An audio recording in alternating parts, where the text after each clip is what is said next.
Hello everyone and welcome to my channel. এখন আমি জঙ্গলির official teaser নিয়ে কথা বলবো। সিয়াম আহমেদ বুবলি দিঘি অভিনীত এই সিনেমাটা 2025-এ বাংলাদেশে ঈদে এটা মুক্তি পাচ্ছে। এই সিনেমাটা যেরকম ভাইবস নিয়ে শুরু হয়েছে, যেমন বিজিএম, তেমন ডায়লগ ডেলিভারি, তেমন পরিবেশটা যেরকমভাবে দেখানো হচ্ছে, একটা স্মোকি একটা ব্যাপার আছে। এছাড়া সিয়ামের যে স্টাইলটা দেখানো হচ্ছে সাউথ ইন্ডিয়ান, আমাদের এখানকার সাউথ ইন্ডিয়ান কোনো হিরোর স্টাইলে সেটা দেখানো হয়েছে, যে লুঙ্গিটাকে সে তুলছে যেভাবে। তবে একটা জায়গায় কিন্তু আমার এখানে দেখানো হচ্ছে যে একটা বাচ্চা মেয়েকে নিয়ে ও যাচ্ছে আর সাইড থেকে ক্যামেরাটা যাচ্ছে। আমার ওই জায়গাটাকে না দেখে না আমার পুরো নানির কথা মনে পড়ছিল। আরে আমি এটা সিয়ামকে দেখছি না নানিকে দেখছি। তো এনিওয়ে, তো আমার তো ওভারঅল এই টিজারটা তো আমার কাছে ভালো লেগেছে। এটা আমার ভীষণই মানে ভালো লেগেছে এই টিজারটা। এখানে ডায়লগটা যেমন শুনতে পাচ্ছি যে কে জ্যান্ত কে পোড়া, বারুদ আগুন হাওয়া এই তিনটে মিলিয়ে হয়ে যায় ধোঁয়া। আমি পুষ্পা না, না কবির সিং, আমি জঙ্গলি।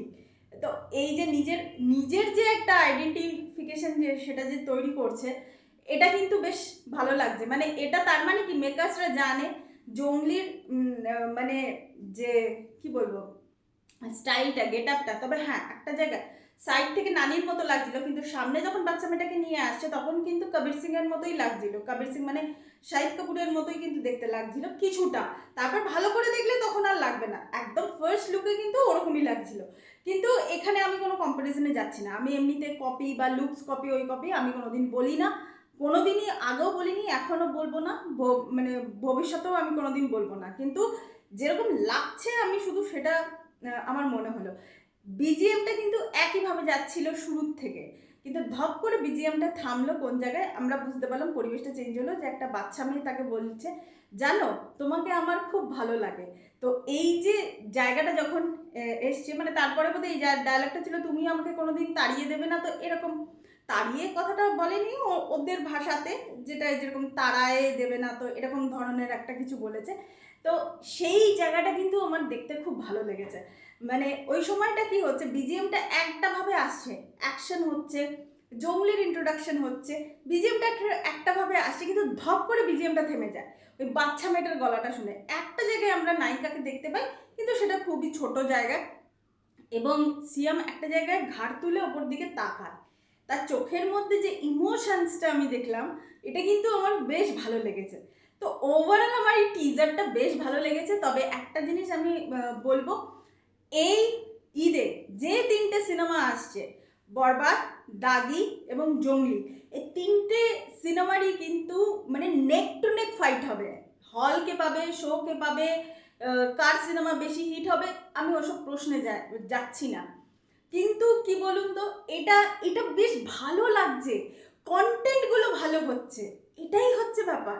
আমার এই জিনিসটা খুবই ভালো লাগছে যে আমরা জিন 3 না জিন 2-কে নিয়েও কথা বলছি, যে অনেকে বলছে যে আমি কোনোদিন জিন 2 এইসব নিয়ে আমি কথা বলিনি। কিন্তু হতে পারে হয়তো ওই টিজারটাও হয়তো এতটা ভালো না হলেও হয়তো ভালো হয়ে গেল, হতেই পারে। এইরকম যদি কম্পিটিশনের যদি মহল থাকে না, ডেফিনেটলি প্রত্যেকটা কাজ, ইচ অ্যান্ড এভরি ওয়ার্ক মানে উইল বি, কি বলবো, মানে তারা তাদের বেস্টটা দেবেই, মানে 100 না 200% তাদের বেস্টটা দেবে। আমার না ভীষণ ভালো লাগছে চারপাশের পরিবেশটা, মানে আমার এত মজা লাগছে না এই পরিবেশটাতে।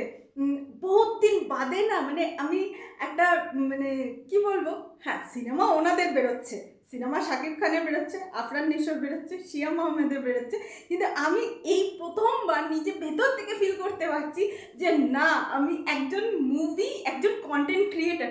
এতদিন পর্যন্ত কিন্তু আমার কোনো দিন ফিল হতো না যে ঠিক আছে সিনেমা আসছে, ঠিক আছে, ফিলটা শুধু সেক্ষেত্রেই হতো, তুমি ভেরি অনেস্ট, শাহরুখ খানের সময় হতো, সালমান খানের সময় কম বেশি হতো হতো তারপর আমাদের এখানে দেবের খাদান রিলিজ করেছে, এইরকম ধরনের ফিলিংস কিন্তু আমার হয়নি, সিরিয়াসলি বলছি, এইরকম ধরনের কিন্তু হয়নি। কিন্তু আমার কিন্তু এই এই যে বাংলাদেশের যে এই যে মানে সিনেমাগুলো যেগুলো এসেছে, তো এইগুলো কিন্তু সত্যি বলছি, আজকে কেন এই তিনটে সিনেমায় যা যা এলিমেন্টগুলো ড্রপ করেছে, কেন জানেন প্রশংসার দাবি রাখে?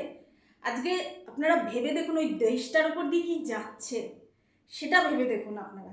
ওই দেশটার আজকে আমাদের দেশের অবস্থাটা কিন্তু ওদের দেশের মতো নয়।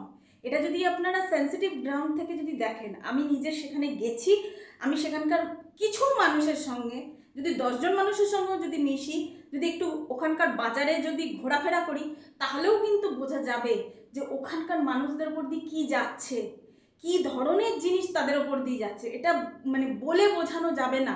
এটা ওইভাবে বাইরের থেকে আমরা কেউ বলতে পারবো না। যারা এন্টারটেনমেন্ট দুনিয়ার লোক তারা বলতে পারবে না, যারা রুটেড তারাই বলতে পারবে। কিন্তু সেখানে দাঁড়িয়েও এইরকম ধরনের সিনেমাগুলো বেরোচ্ছে, এইগুলোকে মানে অবশ্যই প্রেস করা উচিত। আমার তো খারাপ লাগছে এই তিনটে সিনেমায় প্যারালালি বাংলাদেশের সঙ্গে ভারতে মুক্তি দেওয়া উচিত। এইসব মানুষগুলো না সত্যি সত্যি ডিজার্ভ করে এই জিনিসগুলো। এত সুন্দর সিনেমা 19-20 হয়, আমাদেরও এখানে সিনেমাগুলো এমন কিছু আহামরি হয় না। মানে সবসময় যে খুব ভালো একটা সিনেমা হচ্ছে সেরকম নয়, সবসময় যে আর্ট ফর্মে যে বিশাল একটা হচ্ছে সেরকম নয়। আজকে আপনারা ভেবে দেখুন, আজকে জঙ্গলি মাস অ্যাপিলিং আছে, দাগি মাস অ্যাপিলিং আছে। দাগির কিছুটা আমরা দেখেছি, পুরোটা আমরা দেখিনি।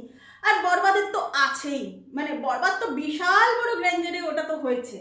তো এইসব মানুষরা না ডিজার্ভ করে, এই দেশের মানুষরা, এই দেশের সিনেমাগুলো না এত খারাপ পরিস্থিতির মধ্যে দিয়ে গিয়েও একটা অন্তর্বর্তী সরকারের মধ্যে থেকেও, কালীন সরকারের মধ্যে থেকেও এই সিনেমাগুলো যে এইভাবে আমাদেরকে মানে সামনে আনছে, এই সিনেমাগুলো আমাদের সামনে আসছে, তো সেইটাই মানে অনেকখানি। এবং আমি এই কথাটা আগেই বলতে পারতাম, আমি বরবাদের টিজার দেখে বলতে পারতাম, দাগির টিজার দেখে বলতে পারতাম। আফরান নিশো আমার খুব প্রিয় একজন অভিনেতা, আমি সেটা দেখে বলতে পারতাম। আমি জঙ্গলির টিজারটার জন্য আমি অপেক্ষা করছিলাম। জঙ্গলির টিজারটা টিজারের মতো হয়েছে। মানে এই তিনটে কন্টেন্ট যে যা যা এরা ড্রপ করেছে, এবং আগামীকাল বরবাদের গান ড্রপ করবে, যা যা এরা ড্রপ করেছে সমস্ত জিনিস, ইচ অ্যান্ড এভরিথিং, মানে আমার কাছে না বেশ ভালো লাগছে, বেশ ভালো লাগছে আমার কাছে। তো সেই হিসাবেই আজকে জঙ্গলি বাজেট নিশ্চয়ই বরবাদের মতো নয়, তার থেকে অনেক কম বাজেটের সিনেমা। সেই সিনেমাটাকেও আজকে আমরা সাউথের কবির সিং, আমার তো একটা জায়গায় তো আমার নানি, একটা ঝলক দেখে তো আমার নানির কথা মনে পড়লো। তো সেইগুলো যখন আমাদের মনে হচ্ছে, বা আমরা যদি কবির সিং বা পুষ্পা এদের কথাই যদি আমরা সিনেমার ডায়লগেই তো শুনতে পাচ্ছি, যে এটা যদি মনে হয় তাহলে নিশ্চয়ই তারা সেই ধরনের লুক অ্যান্ড ফিলটা তো দিয়েছে, নাহলে কি আমাদের মধ্যে হতো না তো। তো সেই হিসাবে আমি হয়তো এই টিজারটা এমনি বললাম, এমনি আমি একটা অন্য গ্রাউন্ড থেকেও আমি বললাম। সত্যি বলছি, এইসব মানুষরা না ডিজার্ভ করে এইসব জিনিসগুলো। মানে এটা আমার কাছে খুব খারাপ লাগছে যে দুই দেশের অবস্থা এখন সেই রকম নেই। প্রত্যেকটা সিনেমা একই দিনে ওই দেশ এবং এই দেশে মুক্তি দেওয়া উচিত। পাইরেসি হোক, পাইরেসি হলেও সিনেমা যদি ভালো হয় না, সিনেমা ভালো হলেও কিন্তু মানে সিনেমা এখানে, আমাদের এখানে কি সিনেমা পাইরেসি হয় না? হ্যাঁ, আপনারা এটা বলতে পারেন যে প্রোডাকশন এখানে অনেক বেশি, তাই পাইরেসিগুলো অত বেশি চোখে পড়ে না, সিনেমা হলে সিনেমা যায়, মানে লোকে যায় দেখতে, ঠিক আছে। কিন্তু একসঙ্গে যদি এইরকমভাবে যদি সিনেমাগুলো আসে না, তাহলে কিন্তু বেশ ভালো হবে।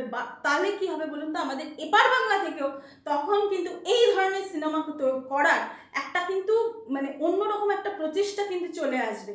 মানে আমার এত ভালো লাগছে এই তিনটে সিনেমার যা যা প্রমোশনাল মেটেরিয়াল ড্রপ করে, যাই হোক জিন 3 হয়তো এদের থেকে পিছিয়ে থাকবে, কিন্তু তবুও আমার বিশ্বাস এটা যে জিন 3 ওটাকে ট্রোলিং করা হয়, রোস্ট করা হয়, তবুও কিন্তু মানে বেটার দ্যান আগের পার্টগুলোর থেকে কিন্তু এটা ভালো হবে।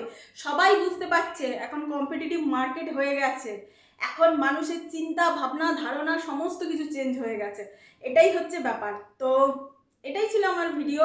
আমার আজকে সত্যি বলছি খুব ভালো লাগছে। Thank you so much, that's all. Please keep watching and please subscribe my channel. Till then, good by.